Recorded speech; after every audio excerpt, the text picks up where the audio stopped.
This is an interesting question. Basically, the bob has velocity v0 at the lowest point, and we have a point P when the string goes slack. We need to find the ratio of v to v0 in terms of theta. The first thing to do is find how many forces are acting on the bob. Weight is the force which is always acting. The other force is the tension in the string. So there are two forces acting on the bob. They are not balanced, and it must be equal to centripetal force, as it generates pure rotational motion. We choose the coordinate system along the direction of OP, just so that we get the sign right. Slack at point P means the tension of the string is 0.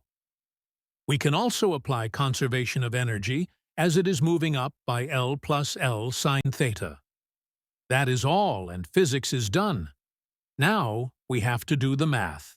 Let us do it on the fresh page. Once we put t equal to 0, we get mgl times sine theta is equal to mv squared.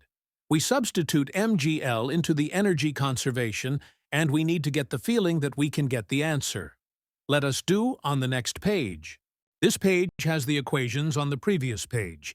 We perform some algebra to get the final answer.